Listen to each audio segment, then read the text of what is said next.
All right, I believe we are live. So hello, everybody, and welcome to CanStartup Stories. And this edition, we are celebrating Black entrepreneurs. My name is Colin, Weston. I am the community leader for Startup Vancouver. And Startup Vancouver is one of over 40 chapters of Startup Canada across the country.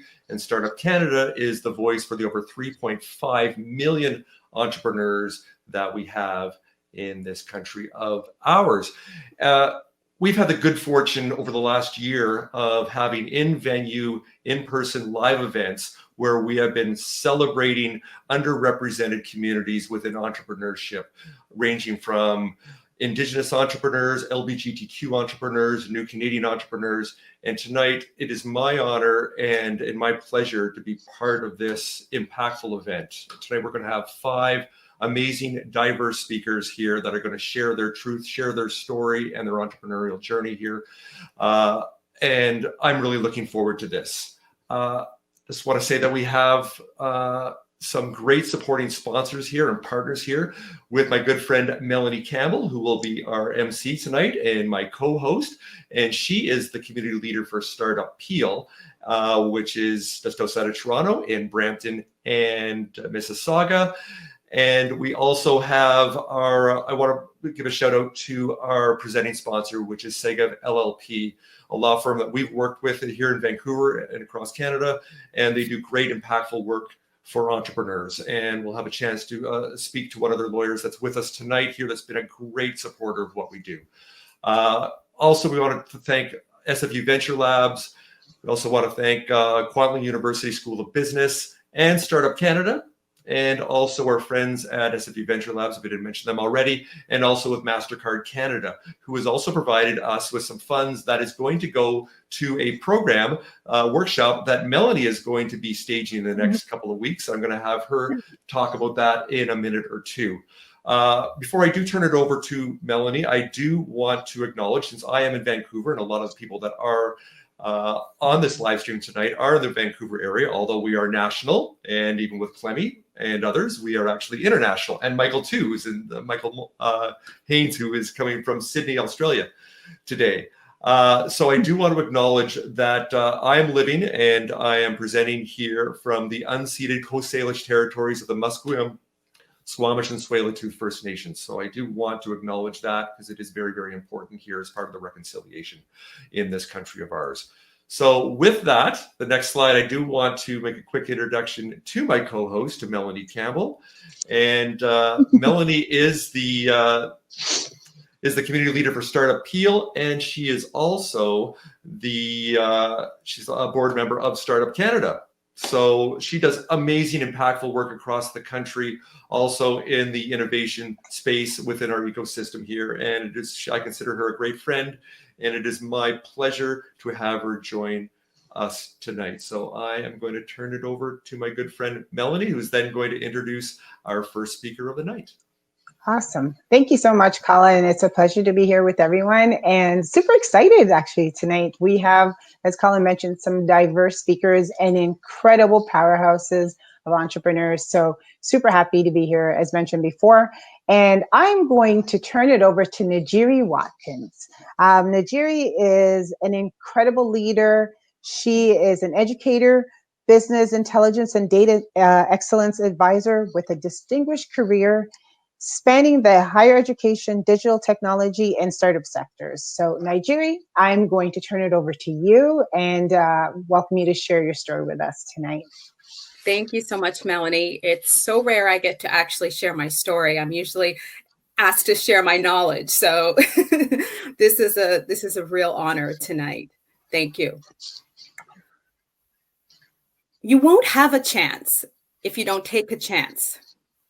It's just one of the many sayings of wisdom spoken by my family and community members. I remember hearing in my childhood as my brother and I played alongside our cousins in my grandparents' backyard.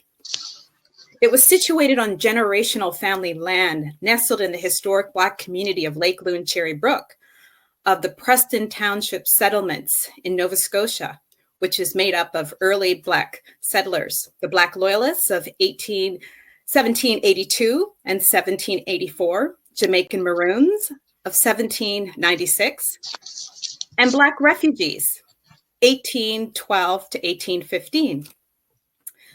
In my grandparents' backyard, there was a beautiful pond, there was a forest, a garden, blueberry bushes, an old well, my grandfather's shed, a dog kennel, many walking trails, and multi-generational community of people, so full of life and spirit.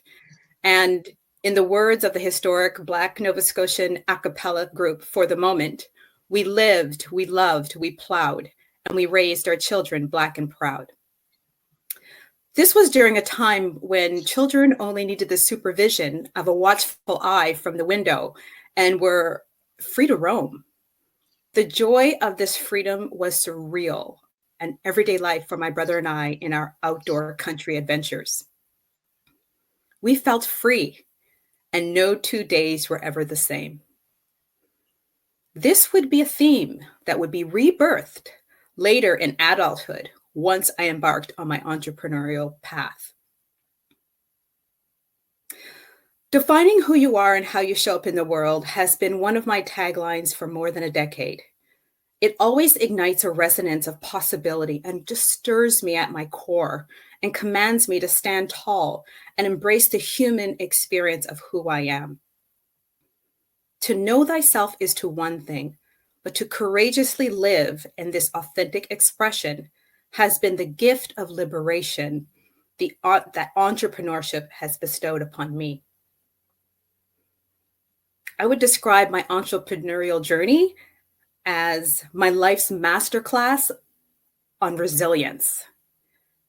It has taught me how to find a way out of no way, how to live in uncertainty and view it as an opportunity to experience the depths of growth and unfoldment of life. The reality of facing ongoing rejection while managing deficits of time, support, money, and resources has been the catalyst for nurturing what I refer to as my AI support. That's tapping into my intrinsic agility and ingenuity. Building a plane while flying 30,000 feet continues to be an analogy that galvanizes the collective experience whenever I teach, consult, and speak with entrepreneurs. This never-ending gestation of possibility births the problem solver and cultivates the acumen and cognitive abilities to truly make a difference and impact the world. I hold this gestation process sacred, as it is where I have experienced many silent victories and witnessed the priceless moments of truth and brilliance in my students, clients, and peers. It is from this vulnerable and uncertain place in the gestation process where I found within me the strength to communicate, innovate, educate, and activate. It is here where I mastered my communication skills to lead, leverage engaging, authentic dialogue that has landed me hundreds of opportunities to speak at conferences, on panels, professional development events, and on, and connect with the tens of thousands of professionals through networking online and offline. I've learned to take risks and ask those catalytic questions while delving deep into truly understanding the currency of language and embarking on collaborative works and even co-authoring the book, Women of Influence, Stories to Inspire and Empower the Professional Woman. It is here in this gestation process where I learned to innovate and solve complex business problems and become a productive disruptor. And I learned truth through data, commitment through accountability, connection through transparency, and resilience through action. That led to the development of the integrated data excellence solutions, the digital due diligence framework, the business intelligence models, the transformational work to build efficient and profitable data-driven organizations. It is here where I answer the call to educate and advise thousands of university students, entrepreneurs, and business leaders, and even instructed for over a decade at one of Canada's top universities, helping professionals navigate the tough terrain of their digital ecosystem, taking calculated actions in building their brand, launching their startup, understanding their customer journey, optimizing their marketing initiatives, and cultivating sound decision-making by leveraging facts over feelings. It is here where I learned to activate through leadership and authentically show up as my Afrocentric self and mobilize professional associations, community groups, government training programs, industry educational initiatives, cultural and artistic events, and lead crucial conversations championing Black empowerment while overcoming racial battle fatigue. My history and my story is beyond a typical archetype. I did not finally overcome once and for all, and life didn't get easier after a triumphant win. I have, however, learned to climb high on the resilience ladder and make my way through all the challenges and inequities I faced and will surely continue to face. Like my ancestors before me, I know I have weathered a storm that has led my way to my liberation, and in my work through entrepreneurial pursuits, I create and hold the space for others. In this world we live in today, where imposed change is indeed the new normal, I covet my resilience as a badge of honor. Let resilience through entrepreneurial pursuits and business ownership be the gateway to your liberation and the path forward to a world where we can all exercise our birthright to a life well lived. Thank you.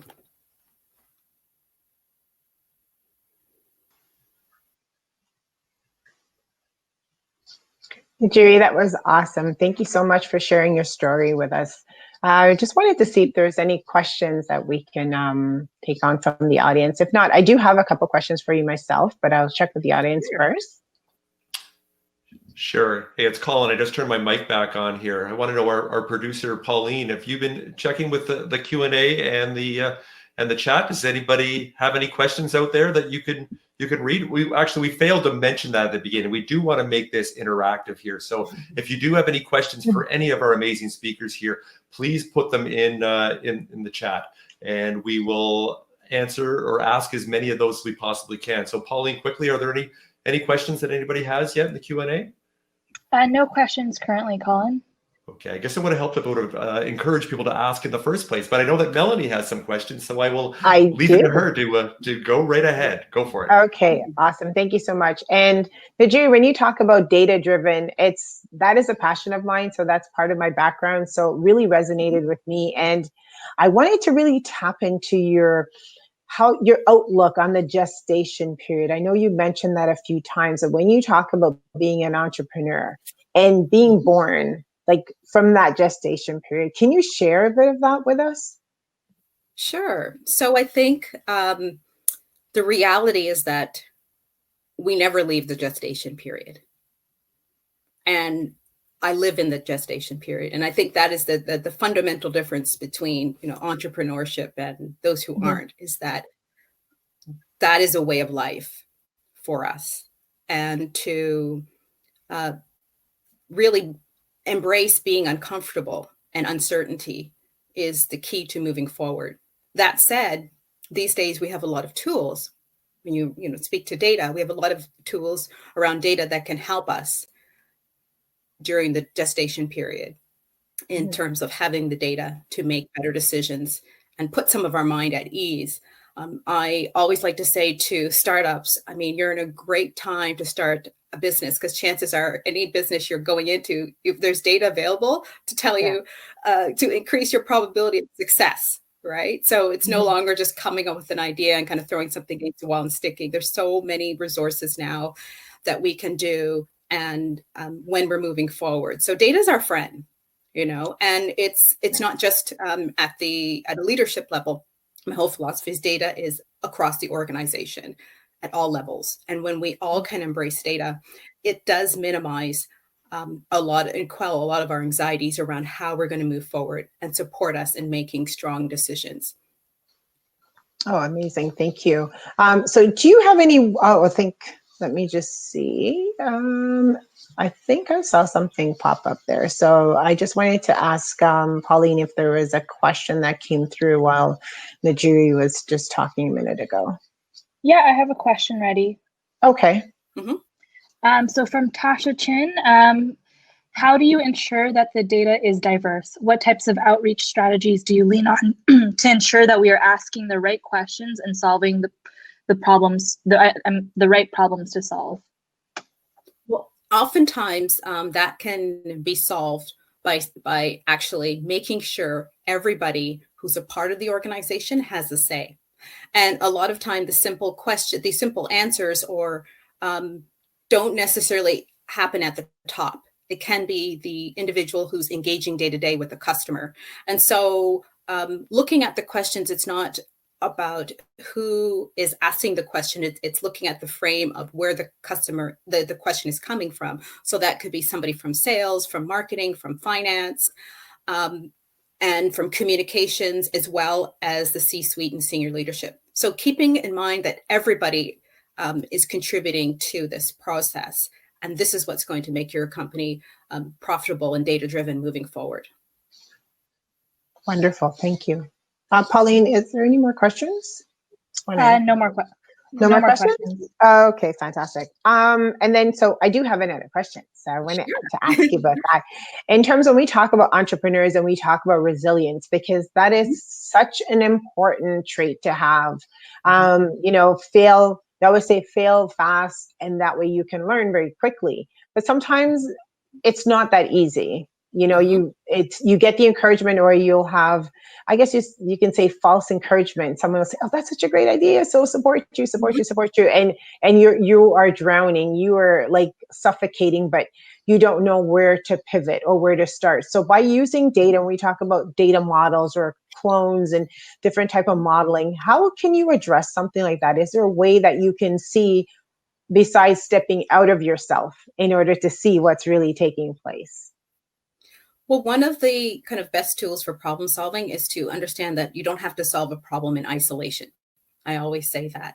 And looking at how we can collaboratively solve problems. And this is why having everybody in the organization at all levels data-driven, we can field a lot more solutions and really leverage the cognitive diversity of everybody across the organization. So if you're feeling that way, chances are you are trying to solve the problem in isolation. And I encourage people to get out there, talk to other team members. And if you're a solopreneur and working on your own, this is where networking with other business professionals, making sure that your network is multi-generational and have a diverse perspective, because some of the answers that you may be considering or not even considering may be out of your sphere of influence. So keep an open mind, engage with others, and don't rule out how you may solve your problem. Amazing. Thank you so much. That's awesome. I think, let me just see in terms of time here. I just want to make sure that we can get everyone on. I'm going to actually move along. I think I'll move along. I'm going to see if we can bring in Michael Haynes. And then at the end, if there's additional questions, maybe someone will think of something while we're going through the other entrepreneurs here and the amazing stories that are being shared. They can drop back in and ask questions. So before I sign, I'm just going to ask Pauline if there's a question for you. And if not, then I'm just going to introduce Michael Haynes. No more questions, That's Melloney. great. Okay, perfect. Thank you so much. Excellent. So, yeah, thank you so much, Njeri, for sharing. I'm going to share. My pleasure. Wonderful. Thank you. Michael, I see you. Great. Awesome. Yay. Great. Okay, so we're ready for you. Perfect. Yeah, it's a new system for me too. Good afternoon, everyone. This is an incredible event. It's been so great to learn about the stories of the other speakers. And this is my third time speaking at Startup Canada. Colin and the group have done an amazing job.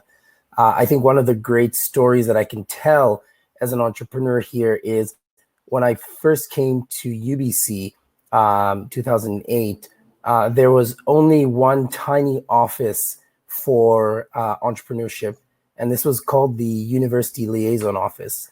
And what that office was for was in case someone in either science or engineering discovered something that could potentially be commercialized, that there was someone who could connect to industry to push that way. Most universities were still very much focused on producing papers and not products or companies.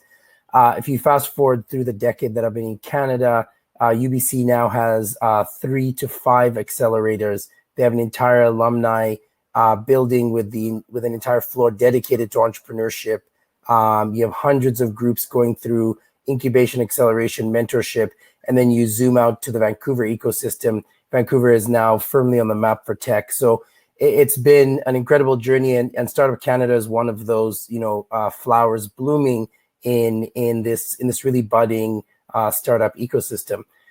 So very, very proud of being part of that journey, and even more excited for what's to come, because I feel like the Vancouver tech scene is very much like the internet in '96, and it's just getting started. So today I'm going to take you through my story, and I'm going to tell you about my entrepreneurial journey. Specifically, it has been very heavily focused towards technology, and here we go. So I'm originally from Kenya, born and raised, and Kenya is an amazing country in the heart of Africa, and there is such a passion and zeal for entrepreneurship, traditional and now what they're calling Silicon Savannah. But most people will know Kenya, most famously and notably for all of its runners. Unfortunately, I am a sprint athlete and not a marathoner, so I can't claim any of that fame. But when we think even further, we think of the incredible wildlife that brings, hundreds of thousands of people a year to this amazing country. But really, when people would ask me, not in Vancouver, very fortunately, I think there's quite a great worldly view and education level in Canada, at least on the West Coast, and the people that I've encountered. But we are right on the edge of one of the great nature reserves of this planet. But Nairobi, the city I grew up in, is very much a metropolis comparable to Toronto in scale and size. So one of the great things about Kenya, and I think that really maps to the moment in time that we're in today, is there are many micro sort of crises in the country due to multiple different factors, and one of those things being infrastructure. And so innovation out of necessity sometimes wields incredible results, and what that really brings us to is the story of M-Pesa. So in Kenya in 1990, you were below 5% of the population with bank accounts. And that is because we had a very old school country club British system of banking where not only did you have to have someone with a bank account second to you to nominate you, you also had to have a minimum of 5 months salary, equivalent of about $25,000. And quite ridiculously so most people were unbanked. On top of that, you had a third of the population living in areas of the country that were not on the physical address index grid. And so you needed to have that as well. You fast forward to the early 2000s, a company came called Equity Bank that said no minimum balances, and they banked 10 million people overnight, became one of the biggest banks. Fast forward to 2007, M-Pesa allowed anyone with a feature phone, so you look at the Nokia in the photo, to be able to create a bank account linked to their SIM card. This was done through a text message encrypted protocol, wouldn't go into it, but allowed people to send money back and forth at a 1/100th of the cost of Western Union. And this banked, tens of millions of people overnight. And today it does about $2 billion US a day in transactions. So, I grew up in the wake of all of this amazing innovation out of necessity, and this innovation that helped more than just the privileged few. And it really impacted the way I thought about the world, and so also thought of what is possible. So myself, I was quite fortunate to go to a private school in Kenya, a British private school, started by my grandfather. And what that allowed me to do was I had a very multicultural upbringing. And so if you look at this photo, we were about 25 nationalities in any year group at my school. And we just learned about diversity right from the beginning. And I feel so grateful that, coming to Canada, the cultural shock was more around recycling than the peoples or activities that were happening around here. So I got admitted to UBC. I was very, very fortunate. And quite interestingly enough, UBC came to my school looking for students who had leadership capacity. And I was quite fortunate. Unfortunately, they did show us photos of Canada Day and not photos of the wet, but I don't know if that would have changed my decision as much.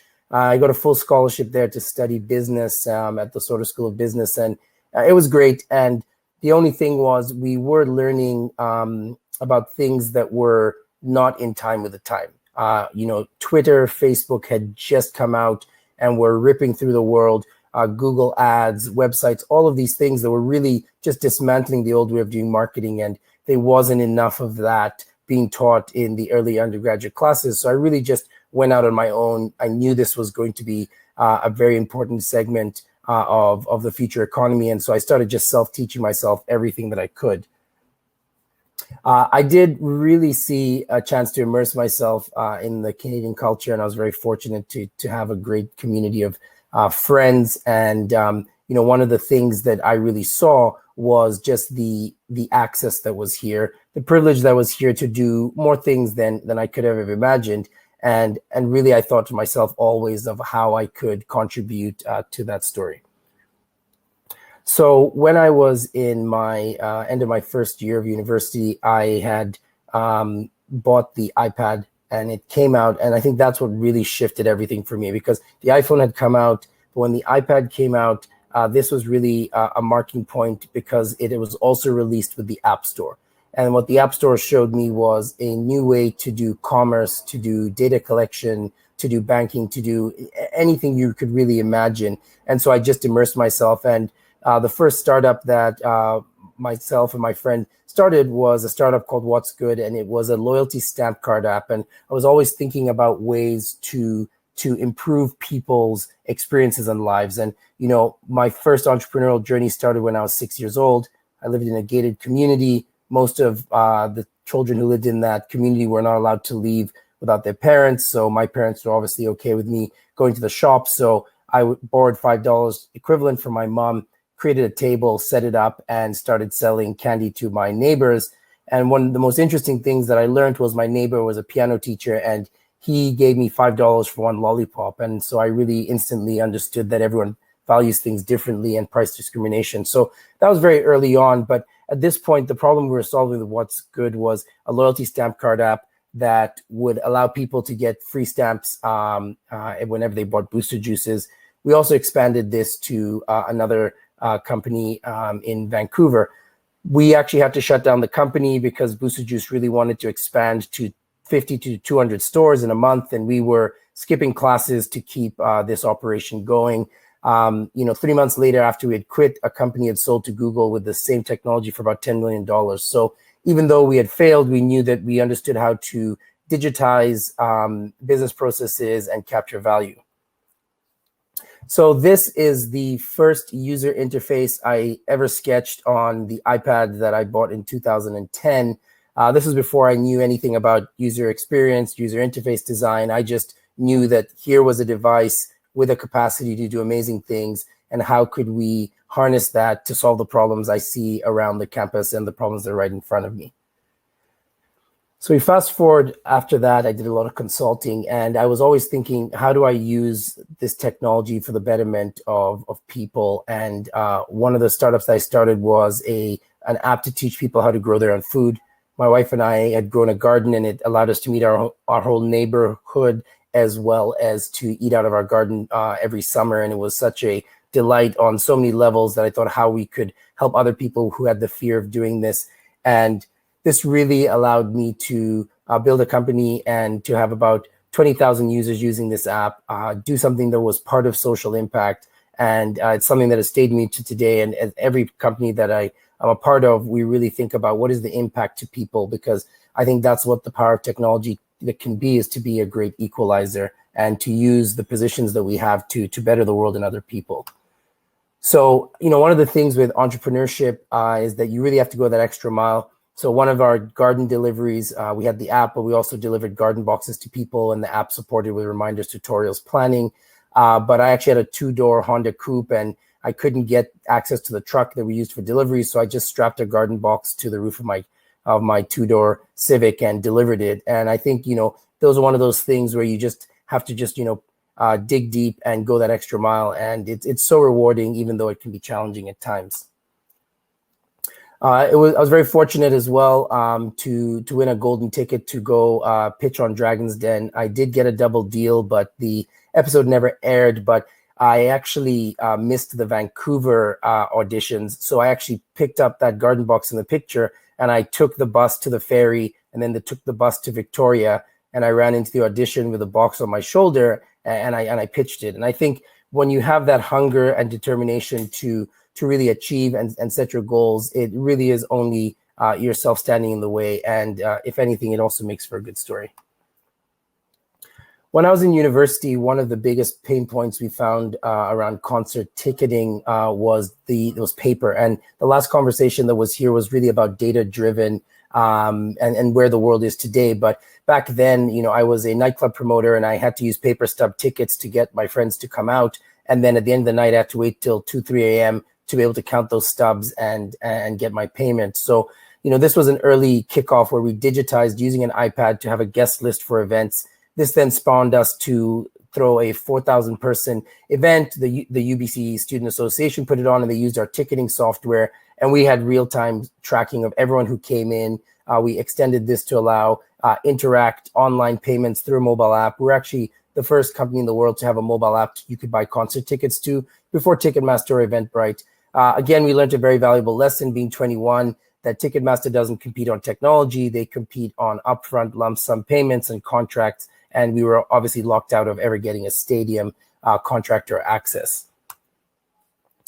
If you fast forward to today, the company that I run is called REITIUM. REITIUM is a platform for private securities. We've digitized the entire workflow, allowing people to both invest in real estate and other investment products. And what we've done is we've reduced the manual admin and paperwork workflows by about 5 hours per investor per transaction.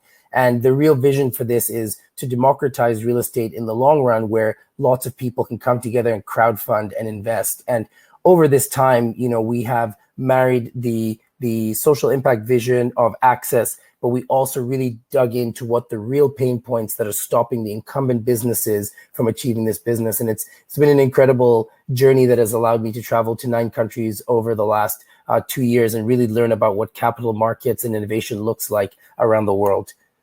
And I think one of the things that's super important is when you are starting a company is to choose co-founders that you can get along with, that are going to be able to dig deep in the tough times, but also that can match your vision and passion to achieve that vision. And I've been fortunate so far throughout my 8 years experience. I've turned 30, and so it even feels good to be able to say I've been in this from the beginning of the App Store and to date, and hopefully we'll have 20, 30 more years in the industry. So one of the things that's been really fortunate for me is to really become an ambassador, not only for my companies that I've been a part for, but also an ambassador for Kenya and an ambassador for Black people. I take that responsibility very seriously. across all three of those spectrums. And it's been very fortunate that even in my young age, I've been able to become a thought leader that, culminating in me sitting in the NASDAQ Times Square office, talking about the impact of blockchain and real estate securities as an expert. So I think just to finish off, and I hope I haven't taken too much time, one of the cardinal rules that I really live by is treat your customers like a community. I think that's what we're really all seeking.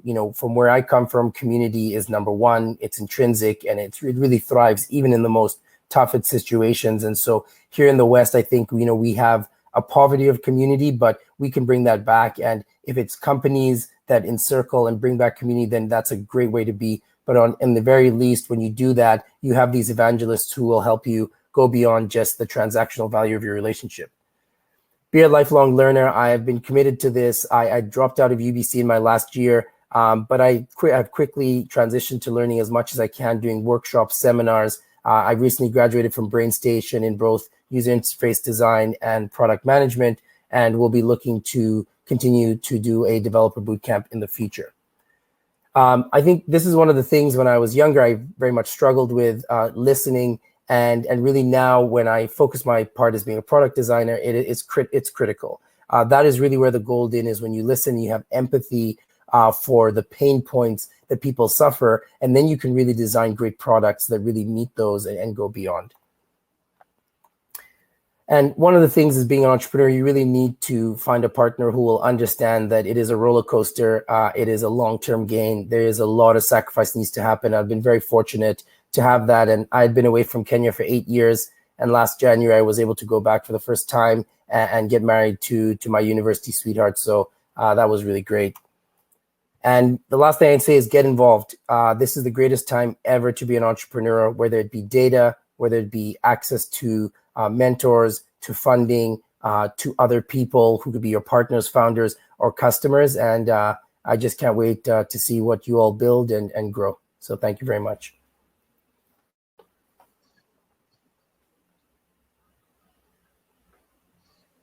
Amazing. Thank you. Thank you so much, Michael. That is, oh my goodness, there's like so many tidbits of information. I was like, okay, what do I ask you first? But I'm going to ask Pauline first if there's anyone that have questions, any questions that came through while you were speaking. We have one audience question from Alexander Neff. Are there any specific approaches to innovation and creativity, maybe even community building in Kenya, which you don't see in Canada? Yes, actually, that's a really great question. So one of the great initiatives in Kenya is called a Harambee. And what that is when a group of individuals, and this has actually very much been women-led. There is a strong underlying matriarchy that pulls things together. A group of people get together and you fundraise. It could be fundraising for someone to go to university. It could be fundraising for an emergency. And so those are one of the things that you don't see as much here in the culture. The second one is what you call, it's like a circle. So where you get, usually you have like maybe 12 women and everyone puts $100 a month. And every month, one person gets the entire $1,200.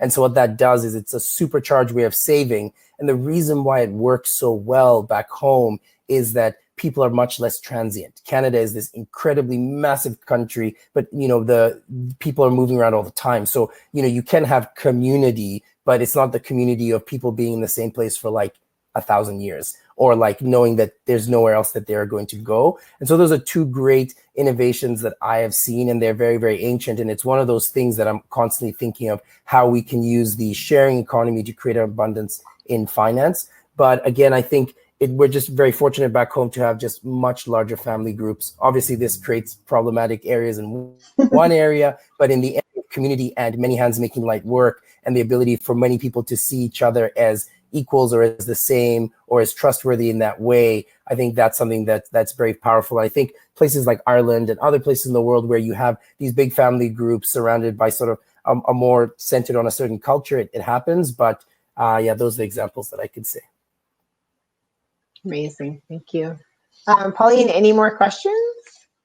One last question. Okay. Really engaged comment from Sadia. How do you source / select your co-founders? So it's really interesting. I think one of the things is when I was younger, it was from my friend group, my classmates, and people that you've had pre-existing relationships, but you've also been through ups and downs, and you want to know that, are you going to be able to hang out with this person, even more than your relationship partner or your friends or your family? Do they have complementary skills? Do they have skills that you don't have? And then do they have that will and that drive to succeed? So those are some of the things that I really, really look for when I'm looking for a co-founder. One of the biggest advice I've ever gotten from a mentor is business dating. If you're going to get into business with someone you don't really know, then it's just take it really slow and make sure you establish a great foundation before you jump in. And there really isn't a way to rush that process. And if you're already jumping in, then make sure that you're not just building the business, but you're also building your relationship and your partnership at the same time. Cool, excellent. I think we're doing well for time, so I'm gonna sneak in and ask you a question. Well, I actually Awesome. have two, but I'll ask you one though. When you were talking about empathy, I know for a lot of people, we tend to get so involved and we confuse empathy with sympathy. So how do you differentiate that? Like when you're looking at it and you're creating something and you're deep into the weeds of it, how do you differentiate that? Yeah, that's a really great question. And I think one of my greatest teachers around this was when I was working as a ballroom server at the Vancouver Convention Center.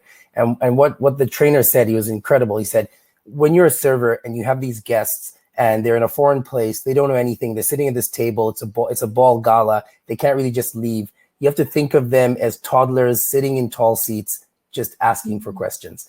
And so there, and with a toddler, you have empathy. You don't have sympathy because they're a baby. They can't do what you can do, but you also feel empowered to be able to support them and get them the knife and show them the direction and do those type of things. And with technology, the way I think about it is the empathy is to understand the why, really, and the why they are going through what they're doing or why they have the frustrations, et cetera, et cetera. But the empowerment is that once you understand and are in that place, you have the tools and the capacity to just help them and to solve that. So then both of you can move forward. So then you've sort of circumnavigated the need for that sympathetic moment and you're in the future. Oh, that's awesome. I really like that analogy of that, because especially when you're developing a product and you talk about product designers or a product developer, product owner, being able to really understand what your target audience, your target market is looking for, and not just looking at them as just a quote unquote customer or someone that's going to buy something from you. You want a long-term relationship. So, how do you factor these things into your thought process? Yeah, I think the biggest thing that I always tell my teams, and I do a lot of lead generation as well, is that behind every single email is a real person, right? And so as much as we can be super, super data driven, we have to know on the other side of these numbers, they're real people with thoughts and feelings and emotions and going through that. And I think that's one of the great things, as even being from Kenya, is that like we're people first, right? And so you can have two brothers who grew up in the same village, and one becomes the president and the other stays a farmer, but they can equalize and understand that they're both people and that they should have a certain level of respect and service and honor and rights and those things. And so it's the same thing when we're doing the products. We can look at the data and where are our whales and who's the key customer, but what we let out is understanding that every person has taken that effort to sign up, use our service, go through. Let's just humanize it and take everybody one step at a time. And especially when you're in a small startup, when you're at the size of an Uber, et cetera, there'll be a dehumanization of the support system that runs your company. But when you're really, really small, it goes out to, I'm going to be the guy doing the delivery. I'm going to be on the phone call setting up customer number one. The founders need to have their hands in there and be on the ground. And then so much more is uncovered through that process, right? Amazing. Awesome. Thank you. And before I turn over to Colin, I just want to make sure that I'm just going to ask if there's additional questions before I turn it off. Pauline, are we good for questions? I think we're good. Awesome. Thank you very much. Sorry, one last question. Okay. Yeah. Are there any Black-owned banks in Canada? From Andrew Roberts. Unfortunately, I do not have the answer to that right now, but something definitely that I can look up and talk to you later. Okay. Thank you. So I'm going to thank you so much, Michael. I'm going to Thank turn you, it over everyone. to Colin. And so Colin, my friend Colin Weston, I'll bring you on. And I'm going to have Colin introduce Marius.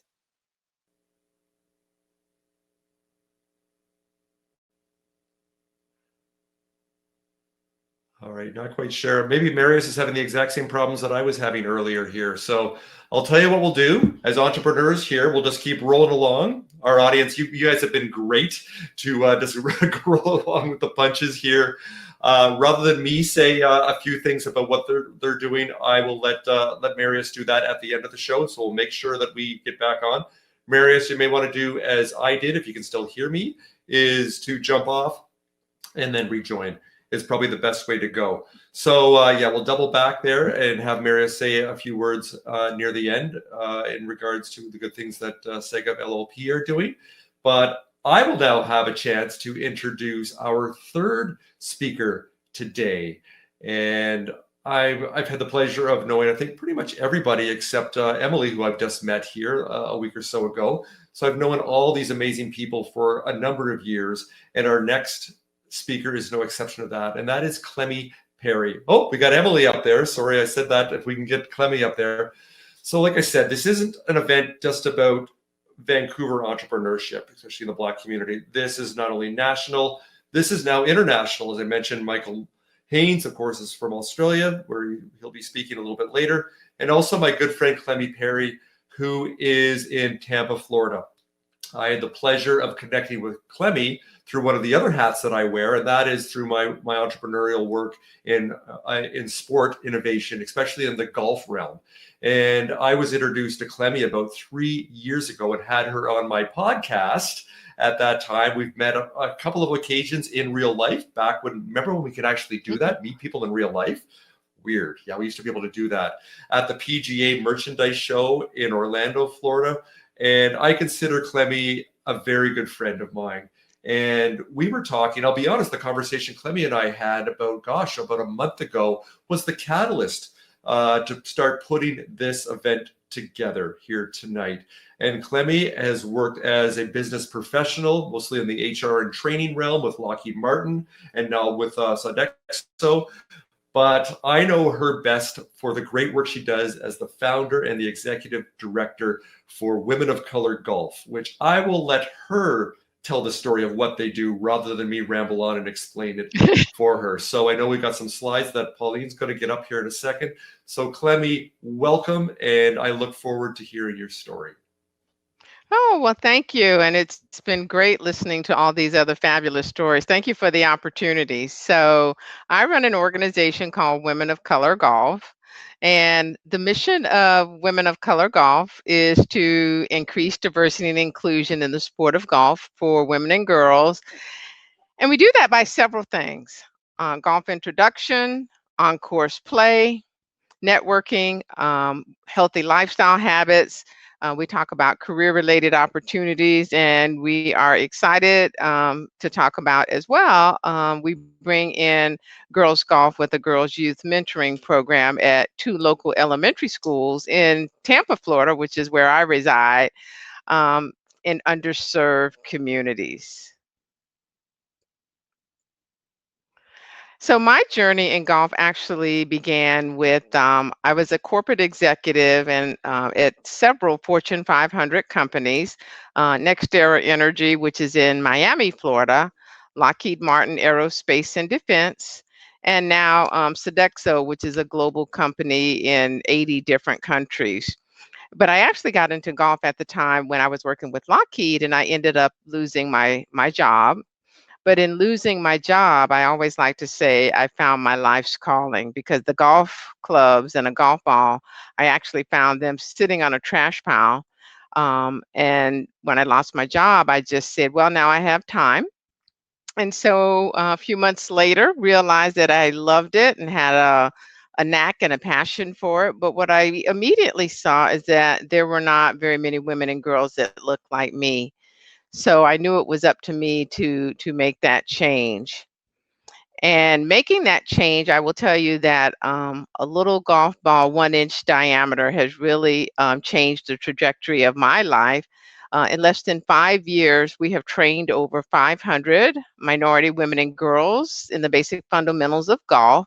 And we have gone to the United States White House twice when President Barack Obama was president, and was awarded Champion of Change for girls in sports and after-school programs, all the way to the picture on the right, the birthplace of golf in St.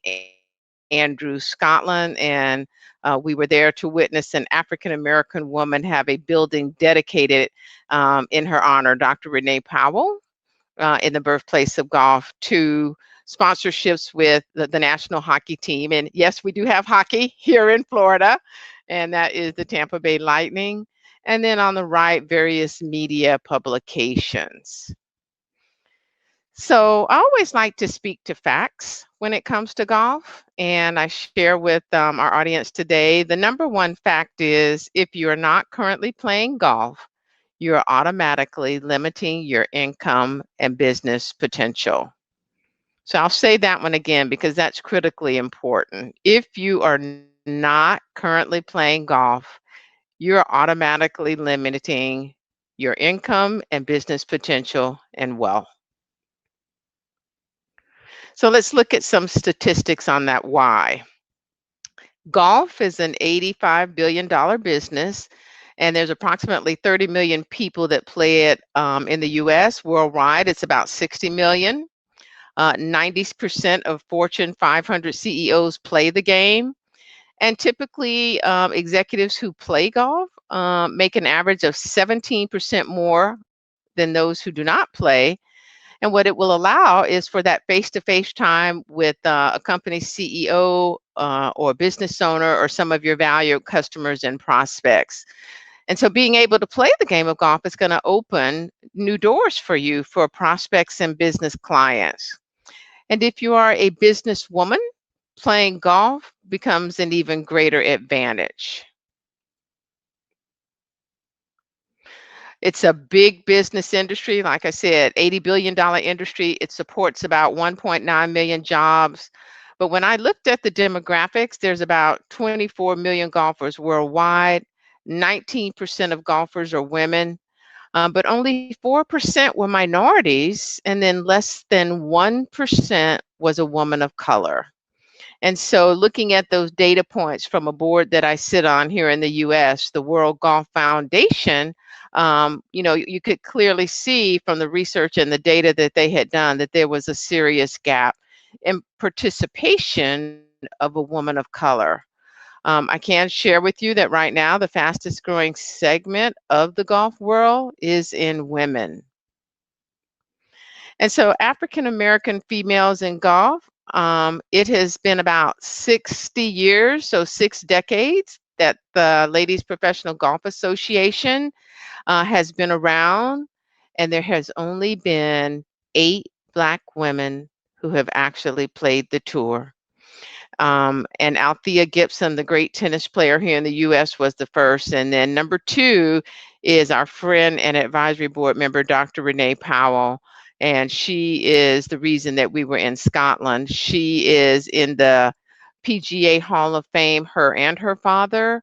And her father actually built the first Black-owned and operated golf course here in the United States, because when he came back from the military in the 1940s, African Americans were not allowed to play on white golf courses, so he built his own. And Dr. Powell is still living today. She is a wonderful, wonderful woman, and she actually is the head golf pro at the golf course that her father still built, called Clearview Golf Club. Okay. So, women in the game of golf. Let's just take a look again. Women represent approximately $5 trillion of economic spending. They represent half of the workforce, with more of us now being in senior leadership roles or owning our own businesses. We know overall that gender diversity is great for the sport and good for business. And the girls' golf programs are growing from just a few years ago to only 4,500 girls in about 2010 to about 70,000 now. And then what we want to do at Women of Color Golf is be a catalyst to change to make golf accessible to everyone. And then increasing that female participation in golf for women and girls, because as we know, golf is typically a male-dominated sport. These are some of our programs. We have our own curriculum immediately because my background was in instructional design and training. I didn't see any books that really had representation of women that look like myself. So I worked with a golf pro and we wrote our own curriculum, women's golf curriculum. And we offer a beginner golf clinic, intermediate classes, on-course play. Once they start playing, we allow them to become a member. And then we structure a 9-hole monthly league play at one of our local golf courses. And then, of course, our girls program is called Girls on the Green Tee. And we will be implementing that this fall, provided COVID allows us to get into the schools again at an elementary school here, Clemmie Ross James Elementary. Football is big here in the United States, and actually the Super Bowl is scheduled to be in Tampa next year. And so the NFL Alumni Tampa chapter has reached out to us to host a Women of Color Golf Women's Golf Classic with NFL alumni players such as, Peyton Manning, Dan Marino. So this is a big opportunity for us. This will be the first year that they're actually adding a component of Women of Golf. So for an organization as small as ours to be recognized with a brand like the NFL alumni, we could not be more excited. Again, once the NFL can figure out what the football season will look like, but we are in the planning stages right now with the NFL alumni. The overall health benefits of golf, sometimes people don't realize that, golf is just great for just not only your business, but your health. It increases your heart health, your brain stimulation, it reduces stress, you'll lose weight, it improves your sleep. It's a low injury lifetime sport that you can play until you're in your 80s or 90s. And most people don't realize that a golfer is expected to have a 5-year increase in their life expectancy. Some of these ladies here are just various women that we call our leaderboard, just to kind of take a little play off of the golf leaderboard. And they are leaders that support our organization and are passionate about growing the game of golf for minority women and girls. And again, our 2 signature programs are Women of Color Golf and Girls on the Green Tee. And for more information, you can reach me at the information below. And thank you. Clemmie, thanks Thank you, so much Colin. for that. Oh, thank you for that. You're welcome. There we go. You can see me, you can hear me. Wow, 2 for 2 here. I'm back. I just love hearing your story. Of course, I've heard it before, but it's so great to hear it again. So Yeah. Before I ask Pauline if there's any questions from our audience here, wanted to ask you this question. This may be kind of a big question, but hopefully Okay. you kind of distill this down. Right now, over the last 4 months, everything that's happened in the world, especially in the United States here, with not only the pandemic, but also with Black Lives Matter, do you see with what you're doing inside of golf and also business opportunities then for you and Women of Color Golf to actually take it to the next level and connect on an even deeper level and have more awareness? Do you see this as an opportunity through golf with what's going on in the world right now? Well, we would always, well, first of all, we are just so saddened by those series of events, and we certainly support the Black Lives Matter movement. And I have noticed that lately, like I said, we are starting to get some opportunities. We got some calls today from Tom Brady's foundation. The NFL reached out. So I think people are now starting to really look at minority organizations more to try to figure out how we can talk more and leverage those partnerships more. So I would say, yes, I have seen some things and some doors that are starting to open now for us that maybe, people were not more open to. Got it. Got it. So I know you're, as an entrepreneur, you're juggling a lot of balls there. You have a lot of responsibility with Sodexo and also with Women Color of Golf now as the executive director to keep maintaining that. Is it your desire as an entrepreneur, now that you've kind of figured out the formula and got this working in the Tampa area, do you have the desire to scale this up across the country? Or are you happy with what you're doing in the Tampa area and just really focus on that and maybe improve kind of the quality and the reach of that rather than trying to take over the world with Women of Color Golf? We would love to take over the world with Women of Color Golf because, the data points indicate it. When you see numbers like less than 1% play, that's a problem because, overall, it is going to change your life in every aspect of your life, from the business perspective and particularly from the health benefits. So I am just always going to be an advocate of growing golf, growing the game, expanding Women of Color Golf to other areas. Our model is pretty turnkey now. I think we're in year 6, so we do have the recipe down in terms of how it can be a turnkey solution, particularly with the structured curriculum. And we are looking, actually, right now we've been in conversations with a young lady out of California. So once COVID kind of is a little bit more past us with some of the numbers increasing, we are hoping to expand a chapter in California. So I've been talking with her these past couple months. So yes, we do want to take over the world. That's good to hear. Now, I know we have a mutual friend with a woman named Sandy Cross, who was the VP for Diversity and Inclusion with the PGA of America. I believe her title now, she's been elevated. I've forgotten her title at the moment, but she's expanded that role. And I love a line that she's actually used and kind of working with underrepresented groups to get them involved in golf. And that is, in order to be one, you need to see one. So you're out there so people can see you, which I love. So could you perhaps quickly share a story? I love hearing stories, and you're a good storyteller. Can you share with us a success story with a young woman that's come through that's never picked up a club before, that has managed to use golf, whether in sport, business, or life, or all the above, to kind of propel herself forward, that's come through your program? Well, yeah, I think our best program would be one of the things that we had an opportunity is when we went to St. Andrews, Scotland. We made some great connections over there. And it is one of the best places in the world, of course, for golf and for healing. And we had an opportunity to partner with Dr. Renee Powell. She has a program called Hope, helping our veterans everywhere. And so we were able to select one of the Women of Color Golf to actually get an all expense paid for a week in Scotland to go with other veterans who had experienced PTSD or some type of trauma, to be in the first focus group of how golf could actually help you to heal. So for us, that was just an incredible opportunity for that veteran who had been experiencing, PTSD issues, to be around other veteran women that were like herself over in Scotland. And that was really just last year.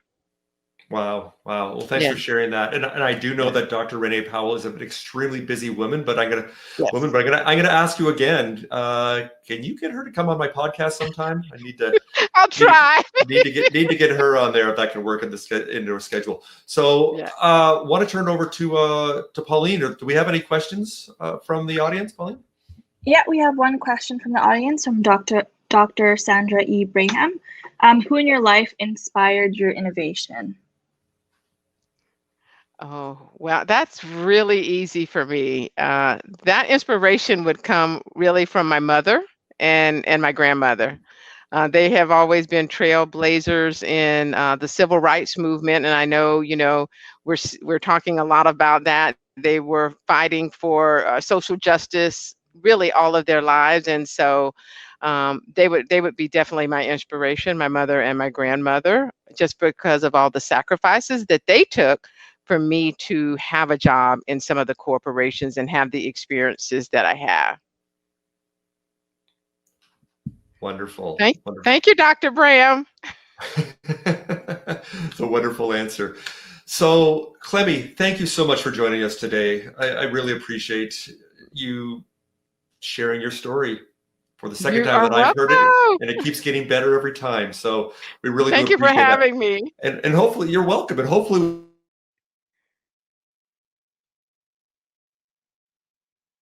I think Colin got lost. I think you've so. inspired. I know we've got a few women. Maybe you've inspired them that they'll take over Canada golf scene now, but one swing at a time. We would love to come to Canada. Excellent, good stuff. So once again, Clemmie, thanks so much. Thank you. Melloney, I'm going to have you jump on now. If you could do an introduction to Emily, and then afterwards, we'll hopefully our friend Michael Haynes is back on and his connection is stable. And also if Marius jumps on at the end, we'll also give him a chance to say a few words. So I'm going to turn it back over to Melloney. Awesome. Thank you so much. And it's my pleasure to introduce Emily Mills, the founder of How She Hustles. And this is so cool for me to be able to introduce Emily, because it's weird, because I can honestly say that I've encountered Emily in so many different settings, in like really promoting women entrepreneurship here in Canada and just moving it along. So Emily, without further ado, please share your story with us. Can you hear me? Yes, I can. You can. Okay, I had to make sure. Fantastic. Thank you so much, Melloney and Colin, for having me. I have been taking furious notes from all of the previous speakers. It's been awesome. So thanks everyone for taking time to join me tonight. My name is Emily Mills, and I want to tell you a little bit about my journey building my brand, my company, my network, How She Hustles. I am an accidental entrepreneur. I didn't set out 10 years ago to be my own boss, but as they say, we plan and life happens. 10 years ago, I was working in the nonprofit sector, and I was up one night working on some corporate videos and an awards ceremony, and working with some media, because my background is in media and communications. And I put a post up on Facebook, half joking, at 4:00 in the morning, saying, man, I am always hustling. I'd love to connect with some other women who are doing the same thing.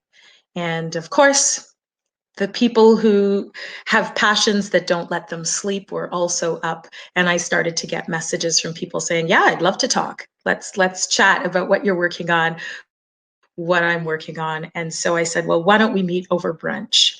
And the picture that you can see here is what happened, purely through putting it out into the universe and just saying, let's hold space. I'd like to connect with other young women, most of them from racialized backgrounds. Many of them, like me, were trying to figure out how to move up the corporate ladder. And some, like myself, were thinking about, could my passion project turn a bit of profit? We decided to meet. And so our very first gathering was the How She Hustles brunch.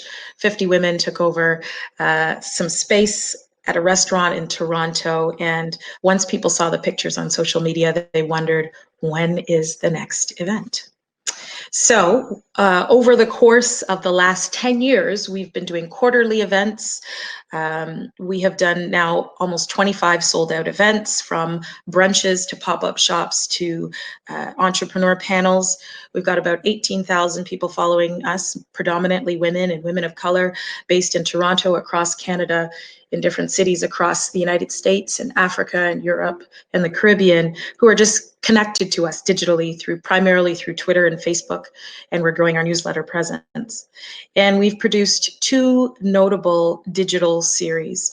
So we've really focused on creating incredible events that we hope will resonate with women, especially women from diverse backgrounds, women of color, who have gone to other networking events and feel like, I don't see myself at the podium, I don't see myself in the audience enough, and I don't see myself reflected enough as the person setting the agenda for whatever may transpire that evening. So aside from doing events, which have been extremely popular for us, the other thing, as I mentioned, that we do is we've been more and more deciding to take the stories that we've been hearing at our events over the last decade and figure out how to amplify those voices and really do that on social media, but also in traditional media. And that brings me to one of our signature projects, which was called Her Story in Black. So back in 2017, Canada was celebrating the sesquicentennial, 150 years of Confederation. And I really wanted to make sure that our story was told, particularly the story of young, accomplished Black women who hadn't received their shine. At the time, I was working at CBC, which was Canada's national public broadcaster, one of the largest media organizations and cultural organizations in the country. And nobody said that Black women weren't going to be part of the story. I just wasn't interested in gambling and waiting to see. So I decided to put my vision out into the universe. I thought about the significance of 150 and decided that we were going to find 150 young, accomplished Black women, from engineers to neuroscientists to architects, police officers, tattoo artists, educators, dancers, you name it, we found them. I had no budget, I had no team, I had no sponsor, I had no media partner. What I did have was a real passion to do this, and I knew this incredible community that had been coming out and supporting me for years would be behind me for this too. So on my little computer in my living room, came up with a title and a concept and literally posted on Instagram and said, this is what I'd like to do. I don't have all the answers, but I trust that the universe will bring me what I need. And I was overwhelmed with the responses from people who said, yes, we want to help. And that was the birth of Her Story in Black. Her Story in Black became a 1-hour TV documentary. You can still watch it online now. It also became a week's worth of television coverage, radio coverage. It became its own website.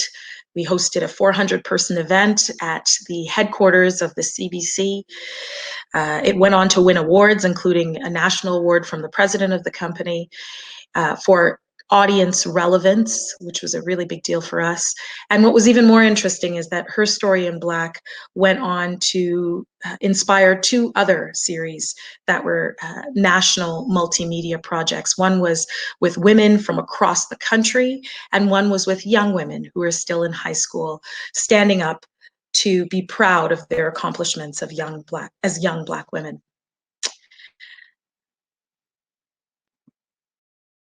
So we started off with events. We moved on to creating content. But then as How She Hustles continued to evolve, I realized that it wasn't just about creating community and connection. And it wasn't just about changing the narrative. It was also about creating new tables of power and influence. And so the photo that I'm sharing with you here is a historic, or shall I say a herhistoric, roundtable with the Prime Minister of Canada, the Right Honourable Justin Trudeau, exclusively with Black women talking about entrepreneurship and economic empowerment. And so I had the real honor of putting this together through my community, How She Hustles, and ensuring we had a real cross-section of women with different lived experiences, working with young people as executive directors of nonprofits, running their own businesses, from hip-hop recording studios to law firms, folks who had incredible expertise in all kinds of areas, come and really speak about their experiences, and also some of the policy and some of the bureaucracy that can both create barriers to advancement, particularly for Black communities and for Black women, for Black mothers and Black girls.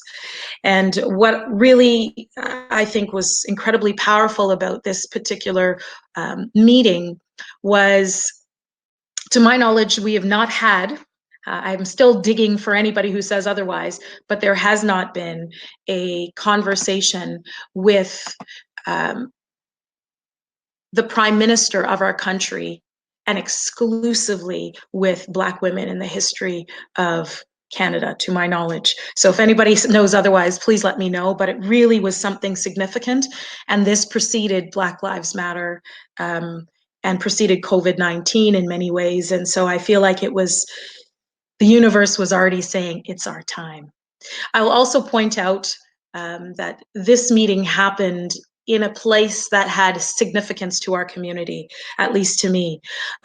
This meeting was held in a place that is one of Canada's only, I believe it is the only, health center dedicated to women of color in terms of a primary health center and the level of care that they provide. And the boardroom that we sat in is named after a Black woman. And I understand that that was another historic first, to have a prime minister meeting in a room named after someone from my community. So again, just looking at the different ways that How She Hustles creates space through the events that we do, which is fundamental to my business, but then also these unique experiences and the content we create.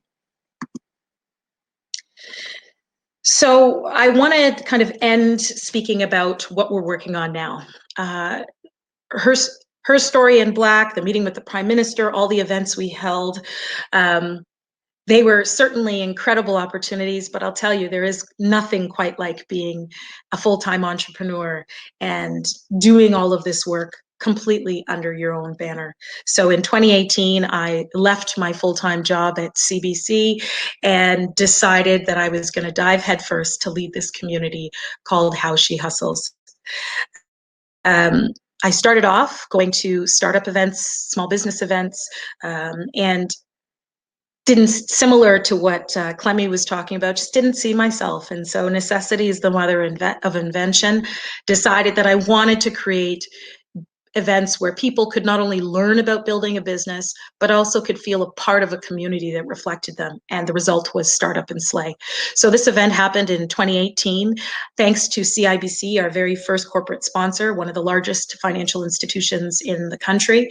And we had an incredible panel meetup, Sister Girl afternoon. It was fantastic, with a real cross-section of entrepreneurs, from a young Indigenous woman from another province, Devin Fiddler from She Native, who also brought her baby and spoke about running a business as a mom and raising children and being from her background, as well as, you know, others who spoke about being from the South Asian community, or being women in tech, or running a law firm, or being in the hip hop industry, or the arts and culture industry. So we had a great run.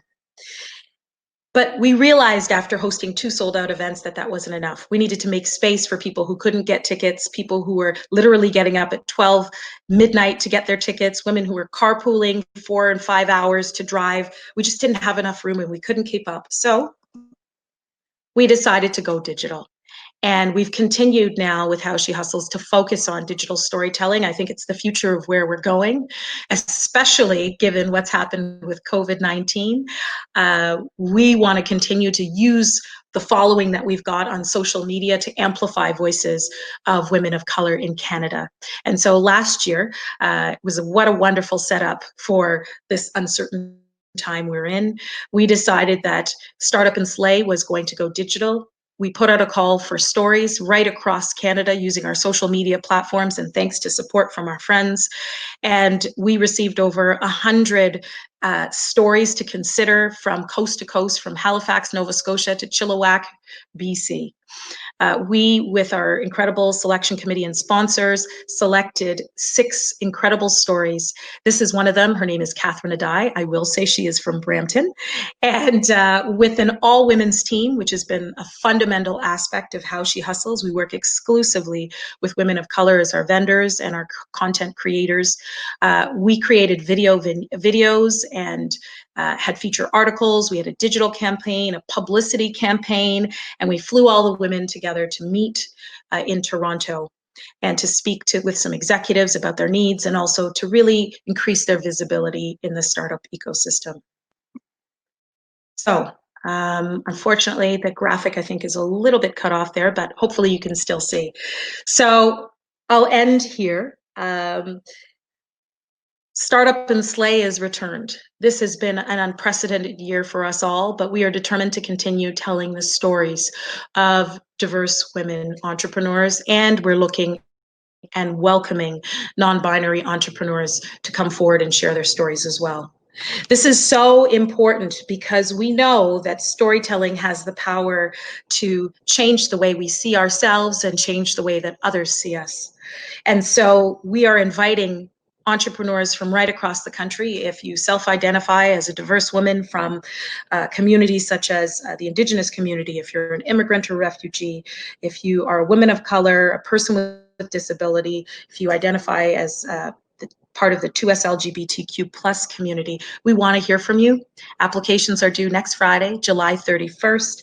We thank our sponsors, CIBC, Rogers Sports and Media, and we are going to absolutely ensure that we tell these stories far and wide, give these women opportunities to connect with each other, to build national networks, and also to access top executives from our sponsors, whether they need support in terms of getting their story out or figuring out their capital and building their business. This is what How She Hustles continues to do, and it's been a real honor and pleasure to do so. I want to say in closing, I was on Twitter this week and saw a post that said, "Don't build it if you can't sell it." I never thought when we held that first brunch in 2010 that I'd be able to really express and get people to understand the value of just holding space for women who don't feel reflected. But I think given what's happened in the world now, How She Hustles is so well positioned to continue doing that. So thank you for your time, and back over to you, Melloney.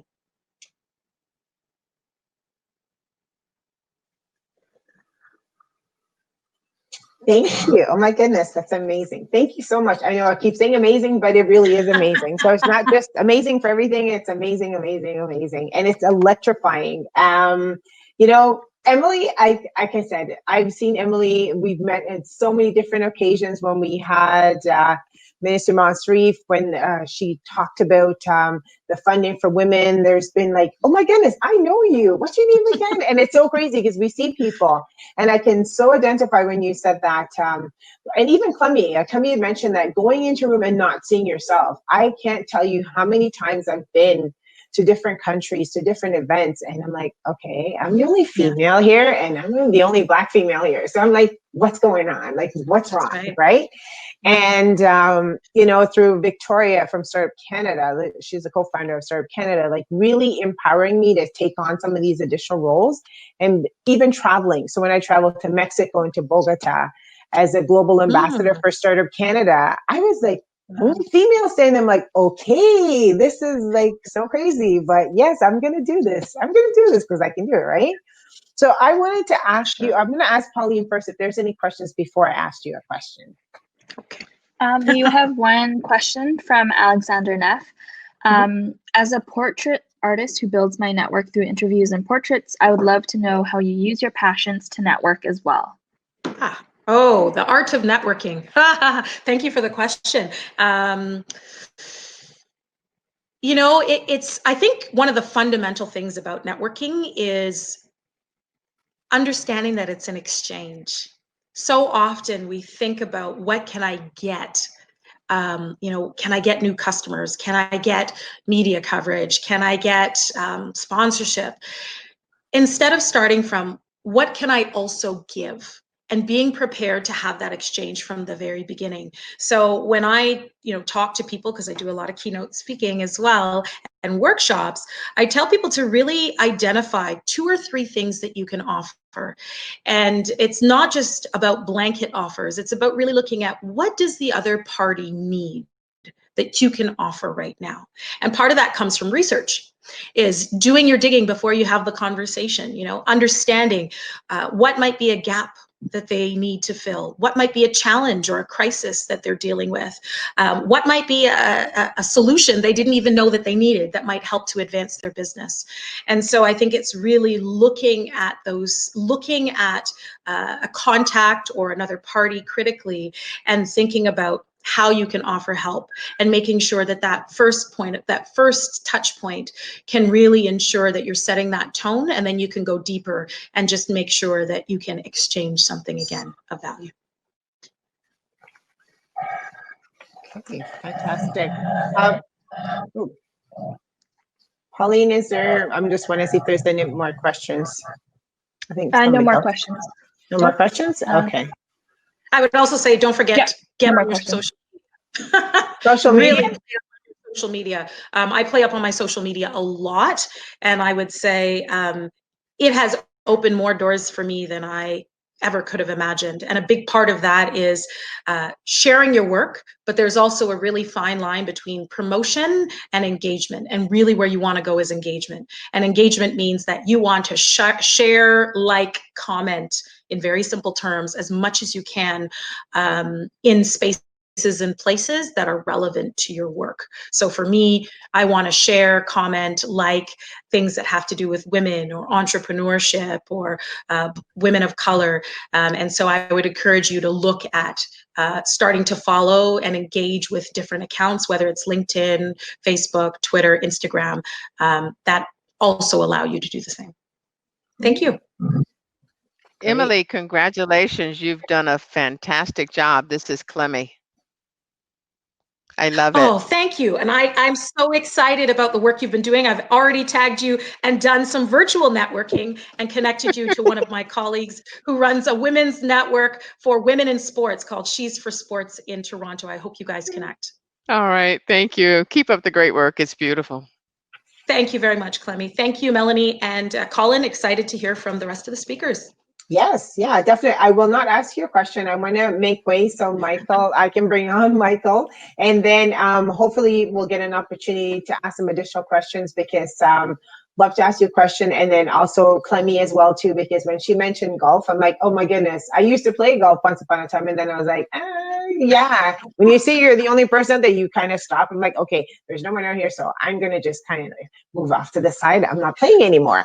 And now I'm like, oh my goodness, okay, so maybe I should play again. So yes, Clemmie, yes. Thank you for that. And so now I'm going to introduce Michael Haynes. So Michael, I'm hoping everything is working for you. Michael Haynes, B2B customer strategist. Listen, innovate, grow. Are you here? Can you hear me? I am here, Melloney. How are you? Good morning. I'm so awesome. Good morning. Good morning, everyone here in Sydney. Good afternoon to those of you on the west coast of Canada. Good evening to my folks on the east coast of Canada. Hello to you all. Sorry for the delay. So my name is Michael Haynes. I am a B2B customer strategy specialist. I live here in the beautiful Sydney, Australia, where I've been here for 20 years. However, as you can tell by my accent, I'm not an Aussie, though I love living here in Australia. I'm from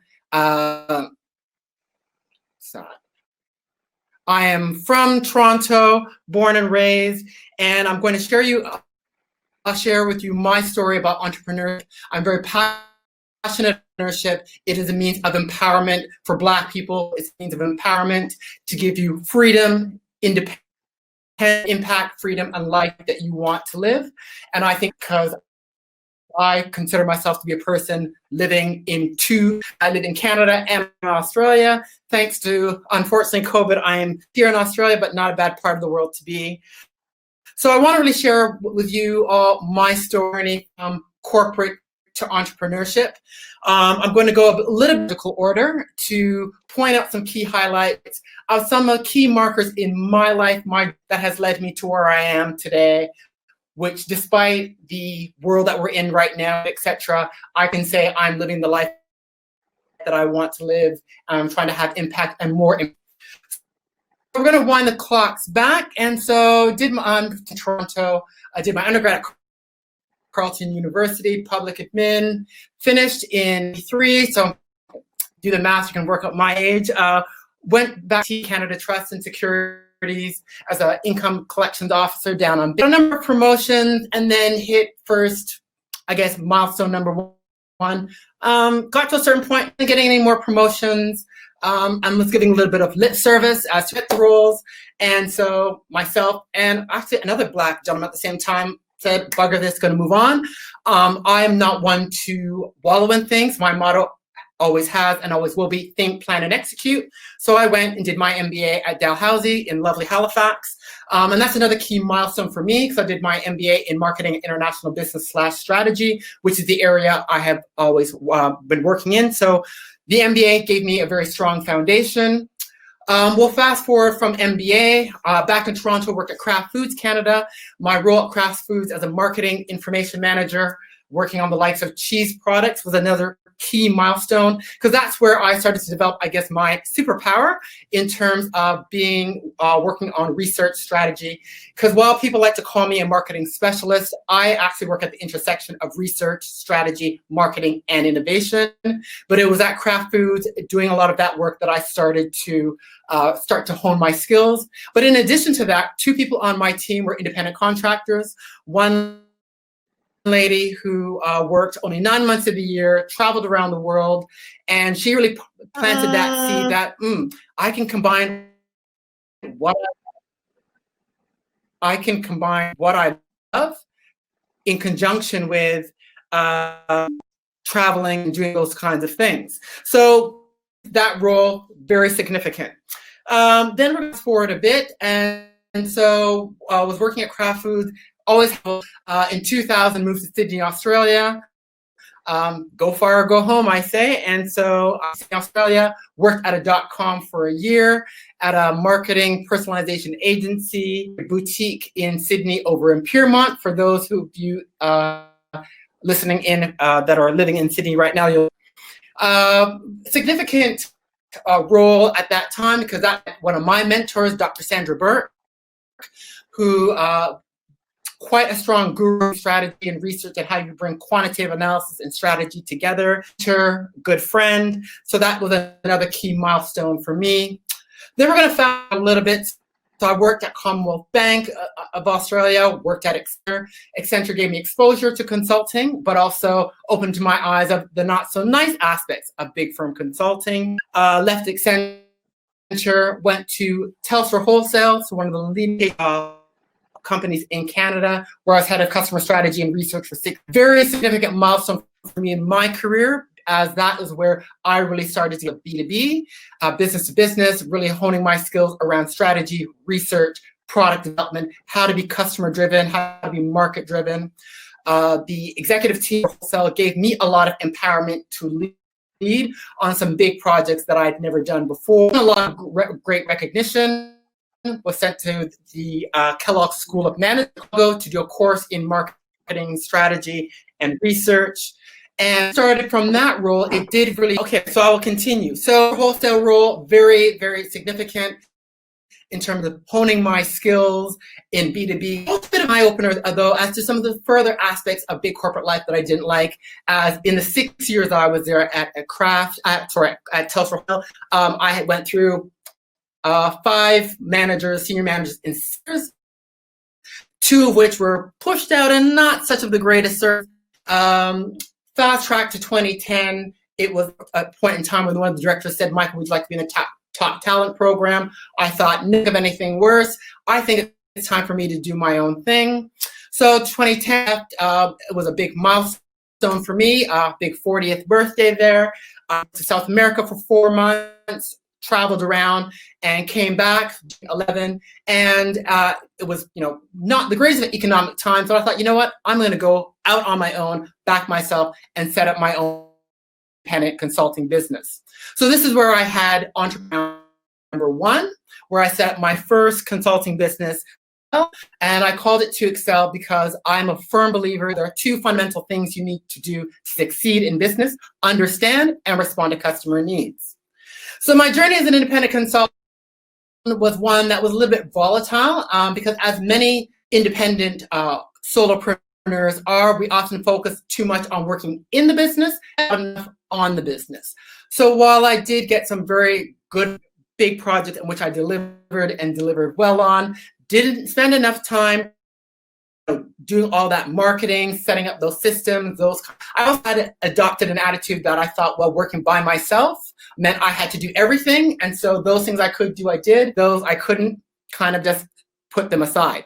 Big mistake. Something that I, if I look back on, I would say was one of my failings in terms of that first of entrepreneurship. So working on various roles, various did come up during that time. Dr. Sandra Burke that I met back in 2001 gave me an opportunity to take a teaching role at the University of Technology of Sydney to be the and academic coordinator for the marketing strategy course for both undergrad and she was in a bit of a bind and needed someone to run the whole program for a semester. I had barely done very much speaking, let alone lecture, let alone coordinating a whole MBA course. But sometimes you have to seize those opportunities and just go with it. So I did. Ended up revamping the MBA, that course, quite a bit. Overall, while it was a bit stressful, I got great feedback from the students. They enjoyed and got a lot out of it. We'll fast to 2016. Things are going not too badly, but really want to up the game in terms of trying to take myself to the next level. People said to me, Michael, you do great work, but not a lot of people know about you. One night I went home to my apartment in Dulwich Hill here in Sydney and came across a blog by a New York journalist, James Alturer, who talked about 10 things that you need to do to live the life that you, and he says, number 5, buy a book. And then item number 6, go back to number 5, write a book. So I went and I wrote with a colleague of mine out of Melbourne called Listen, Innovate, Grow, all of them empower and help startups and small, medium businesses how they can succeed through the world of B2B, because I believe business to business is the way for entrepreneurs to have that entrepreneurship, economic empowerment. So Gareth Chandler, my co-author, and I worked on this book for about 1.5 years. We launched it in 2018, did a bit of rebrand as in conjunction with that, and we launched the book, Listen, Innovate, Grow. I've also adopted that as the name of my business, because grow are the 3 key things that startup founders, entrepreneurs, SME owners need to do to succeed, which is about listening, having that in-depth understanding of your market with the competitors. Innovation, I talk about business innovation, which is a number of ways which you can undertake this innovation, product, service, engaging in partnerships, co-creation, those things. And then how do you both gain growth, but manage and really maintain profitable growth. So I wrote that book that was launched in 2018, rebranded the business, and then really spent a lot of time building my brand, building that credibility, gaining visibility, so doing a lot of speaking, a lot of activity on social media, doing a lot of speaking, a lot of talks, getting out there, meeting people to really take the business to the next level on an international scale, which I'm starting to do now. And so that's really been the thing that I've undertaken. And so now I have Listen, Innovate, Grow, and that's good learnings from my previous first round from 2Excel in terms of differently. Some of the things that I've learned and now are doing is, one, although I work for myself, I don't work by myself. So I do have a team. So I do have a contractor who helps me from a marketing standpoint. I've got someone else that helps me with a lot of content, SEO. Getting a mentor is very important. So I got my mentor that I work with to help me take the business to the next level. I'm also very big, I've always been very passionate and very big about diversity and inclusion, and the things that my team and the branding agency I use they laugh about, because every time there's any collateral, any visuals, that there always has to be strong representation in terms of women, people of color. But some of the other learning that I've gotten, that you have to, again, you have to have a mentor, continuous learning, mastering your craft constantly, and reading, engaging with thought leaders, events, doing lots of reading, doing lots of courses. And another thing as well is you have to invest to grow your business, and that's time, effort, and money as well. And seizing opportunities. So there'll be opportunities opportunities that will come up that you don't know, gee, how am I going to, but things such like the teaching, when I got my first keynote opportunity in Sydney event, and I had to be the first speaker. Sometimes you just have to step up, do opportunities, give it your best, and you will learn and grow and build from those. And finally, always be marketing. That's something I've always done, that you always have to be marketing, promoting building your brand. And sometimes you have to step up and make that extra effort so that you can stand out. And so of that was, I'll go back to the Startup Canada conference in 2018, when I went from Sydney to Ottawa to go to the Startup Canada conference I met the lovely Melloney, Campbell, and Colin. And I remember one of the organizers of the event said, you will not seriously come all the way from Sydney to Ottawa just for a day conference. I said, well, lady, when you've got 1,500 people of my peeps, startups in a room, yes, I'm happily more than prepared to fly halfway across the world to be with my people. And that was one of the best investments I did, because Colin and Melloney are colleagues, so great friends as well. So that's just my story. I don't know how much it is of great, but entrepreneurship is a great way in these times more than ever to build the life, the impact, and the legacy that you want to. But it does take some hard work. It takes resilience. It takes growth. It takes tenacity. The sky's the limit. So that's my story. Thank you.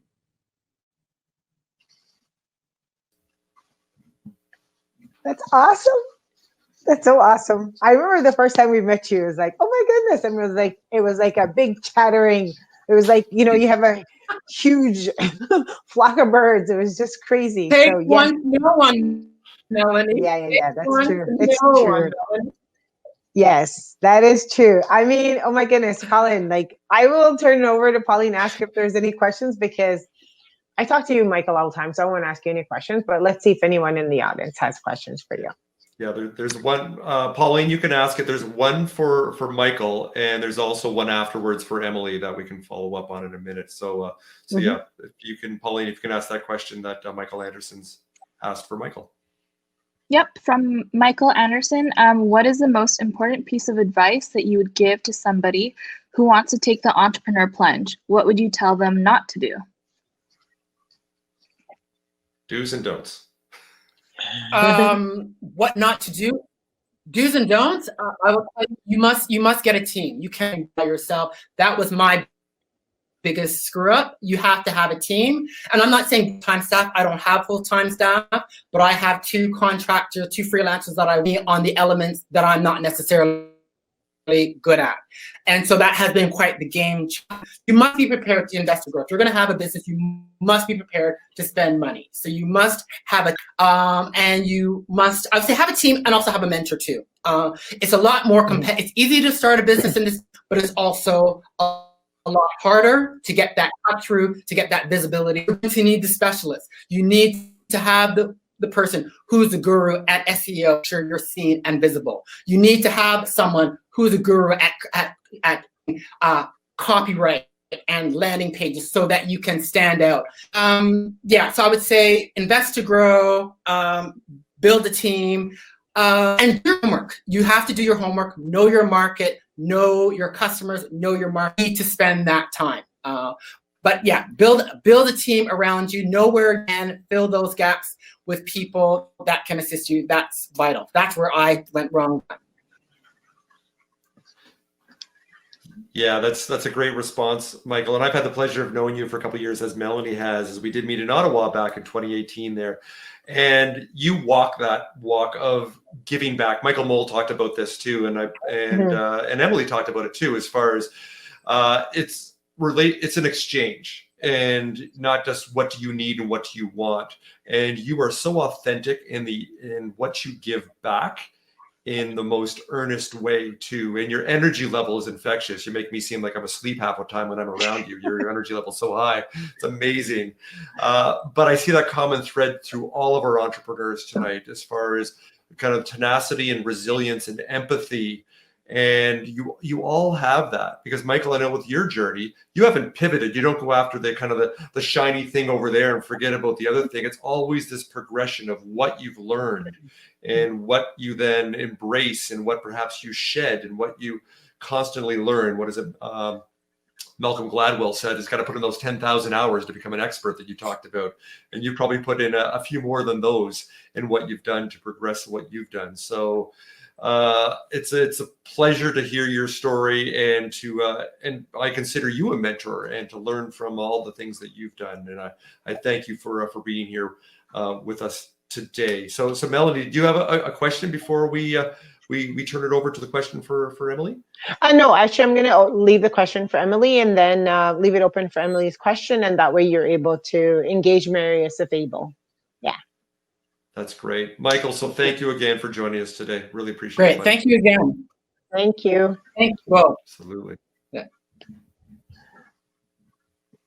So with that, if we get Emily to jump back on, because Pauline, if you can read that question, there's a question for Emily, I believe. From Sadia, what's been a major challenge throughout your journey as an entrepreneur that you've had to overcome? I don't think Emily's on. Let's see. Emily, if you're on and you can't speak, you might have to jump off and jump back in quickly. Can you hear me? Oh, I see something happening here. Oh, there she is. Yeah. Can you hear me at all? Yes. Okay. So could you repeat the question for me? Question is, what's been a major challenge throughout your journey as an entrepreneur that you've had to overcome? Oh, great question. Thank you very much. Major challenge for me, I'd say there's been two. The first one was figuring out how to turn my side hustle into my full-time hustle. That took a lot of courage to figure out when it was time to leap. I'm also a mom with my husband. We've got a 6- and 7-year-old, and I essentially left, I guess by current standards, a pretty secure job. So that was really tough. And I think the short answer to that was, I just realized there was never going to be a perfect time. And the biggest thing that I had to ask myself was, what happens if I don't take this leap? Am I forever going to be thinking about what if? And so I leaped. And 2 years later, I'm still here. And I would say the second big challenge would be right now. You know, people, it's amazing. People say, oh, you met Michelle Obama and you sat with the Prime Minister and you're getting all this press and you got your team and you got all these sponsors. But people never ask you really about, you know, what's the biggest challenge you have right now in the midst of apparent success. And I would say right now I'm in growth mode. I am trying my best to do all the things that Michael talked about. I feel like I need a new level of mentorship. I feel like I need new and more advanced systems. I feel like I need to invest differently to grow. I feel like I need to expand my team. I need to increase marketing. All of the things he talked about are happening right now. So I guess it would say, entrepreneurship, as we all know, is a journey, not a destination. So it certainly is a challenge to continue to grow, but I'm up for it. And I think that's what makes it exciting. Amazing. Yep. Amazing. Well, hey, I think we're at the top of the hour here, Melloney. We're right on time. Yes. Even with all our technical glitches, we crushed it. We nailed it. Look at, like we planned it all along. But before I'm going to have, so Melloney, I'm going to have you close the show tonight. But before we do, I do want to say a few words. I wasn't able to get Marius connected with him. So I do want to thank Segav LLP again for being our presenting sponsor tonight. I do want to thank MasterCard also as a supporting sponsor. And I want you to talk about, when you finish up here, Melloney, about some of the money that they provided and what they're going to do with a workshop for you. So we actually have some real outcomes here to help the community to benefit that. But I do want to let all of our attendees know that unfortunately we were not able to get the Facebook Live working tonight. We'll get it next time though. Oh, Marius looks like he's coming on. Maybe we'll say a couple of words. But we are recording this with SFU Venture Labs, and we will be posting this on our YouTube channel, so we can watch that there. And I know also with Melloney with Startup Peel and also Startup Canada and ourselves with Startup Vancouver on social media, we'll be providing links and more content of all of our speakers tonight, from Michael Haynes, Michael Moll, Emily Mills, Clemmie Perry, and Njeri Watkins, who unfortunately had to jump off here at the end. So we'll have even more information. So follow all of us on social media here, because that's what we're here for, to have that exchange, as Emily put it out there, that we're here to connect you, like my sign says behind us here. So There's before Marius. I put it over to you, Melloney. Marius, you're there. Yes. Finally, yeah. Can you guys hear me? We can hear you. So there we go. So Marius, please, and thank you so much again for being our supporting sponsor. So I'm gonna head off here. Marius, if you can say a couple of words, and then if Melloney, if you can close the show for us tonight and actually mention the workshop that you're going to have on, that would be great. So thank you, everybody. This has been amazing. We do this because we come from a place of love and kindness and hope. And hopefully that's come across tonight. And these stories that people have shared are diverse and impactful. So thank you all. So Marius, I'll hand it over to you. Sure. Thanks, Colin. Sorry about the technical difficulties, everyone. So my name is Marius Dominic. I'm a lawyer at Segib LP. We're a law firm in Vancouver, BC. Our focus is general tech law. We work with a lot of entrepreneurs, emerging companies. We're pretty plugged into the local scene here in Vancouver. We have specialties in gaming, blockchain, esports, but we basically do a bit of everything. What sets us apart is, I like to say, we do big firm work, but we're a bit more laid back, and we take more of like a deeper interest in our clients. We like to see ourselves as their partners as much as their lawyers. Just wanted to say thanks again for calling, for letting us be involved, and we're happy that we were able to support this event. This slide has my contact info. If anybody has any questions, please don't hesitate to reach out. That's it for me. It's great stuff. Thanks so much. Thank you, Marius. That's awesome. Yes, thank you. So I know we're just a little bit over the time, but I would like to say once again, thank you to Startup Canada, to MasterCard for the sponsorship, which I will be using the funds that they've given to support the underserved. So we're going to be doing some coding classes. I know that's a big thing right now. It's coding classes for everyone, but I really want to focus on the underserved. And there's a group that we tend to forget about. We always talk about single moms, but we forget about single fathers. So I want to make sure that when we talk about diversity and inclusion, inclusion is making sure that they're also part and they are able to sit at the table and eat with us. So that I will be sending out more information pertaining to that, and we want to arrange that as a digital offering. And I will be going back to my alumni, which is Humber, to bring on some additional volunteers so we can cement that and put that out there in the ecosystem for everyone to participate. So with that said, I'm going to bring Colin back on because I know he wants to run away from me, but that's okay.